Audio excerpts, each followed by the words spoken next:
Attenzione, durante le prove del dorso juniores sono stati presi per sbaglio in corsia 6 un paio di pantaloncini scuri e una maglietta bianca con il nome della società Centro Nuoto Le Bandie. Chi li dovesse trovare fra il materiale tecnico preso per sbaglio li può gentilmente riportare qui alla postazione microfonica. E intanto è partita la batteria 2 con Riccardo Miele in 1, Jernej Velickovic in 2, Tommaso Gori in 3, Alessandro Papa in 4, Marco Bejatovic in 5, Leonardo Favretti in 6, Matteo Lisette in 7. Papa davanti in 27,89 al passaggio di metà gara.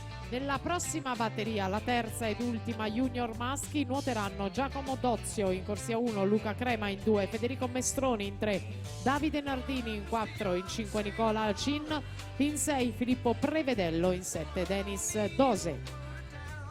Tocco in 4 per Alessandro Papa, Idros 59 e 14 per lui, classe 99.